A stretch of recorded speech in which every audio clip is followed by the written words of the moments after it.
Good morning. I'm glad to see you today. I hope you had a good weekend. Come on with us to the Old Testament this morning, to Judges chapter 4. Judges chapter 4, it is the account of Barak, of Deborah and Barak, and the context is Israel has been oppressed for about 20 years. Deborah, as we mentioned, she is a woman who is sitting as judge over Israel. This was before the time of the kings. The children of Israel have cried out to the Lord once again, and the Lord is going to deliver them. So Deborah calls for a man named Barak and tells him that he's going to have 10,000 people and they need to go and fight this battle, and the Lord will deliver Sisera and his soldiers, and they will fight and they will prevail. That Barak will prevail. Let's pick up the account in verse 8, if you will. It says, "And Barak said to Deborah, when Deborah told him what he needed to do, Barak said to her, 'If you will go with me, then I will go, but if you will not go with me, I will not go.'" Now on the surface, it almost seems cowardly, what Barak says. But the thing is that Barak is talked about in the New Testament in Hebrews chapter 11 at verse 32, and he's actually listed among those heroes of faith.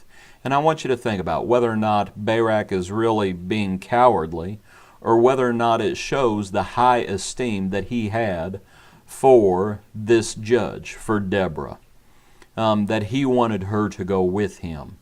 That you might think about different reasons for that. Maybe he wanted her requesting her prayers, requesting her counsel as she would consult the Lord, requesting her advice for the same reason. Really what it amounts to is he wanted her help in whatever capacity it was that she could offer it. And that's the point we wanted to make today. It is okay to want help. The Lord does not expect us to fight every battle alone. Okay? It's okay to want help. That is why Adam originally was given Eve. Husbands, that's why we have our wives. Right? She is our helpmeet. We are one flesh. We should be helping one another. We don't have to do things alone. Okay? That is why we have our families, our extended families. You might think about Moses. When the Lord told Moses to go to Pharaoh, and Moses was frankly just afraid, and what's the Lord say? "Here comes your brother Aaron." And that's why Moses and Aaron would go together. Right? When we need help, that's why we have our families. It's also why we have our brethren, right? That is why we have the body of Christ, right? We look out for one another. We consider others better than ourselves. We strengthen the hands that hang down, right? We depend on one another and we lean on one another, right? You might think about Ecclesiastes chapter 4 at verse 12. A beautiful verse. It says, "Though one may be overpowered by another, two can withstand him, and a threefold cord is not quickly broken." There is nothing wrong with needing help. And if we need help, then we need to get help.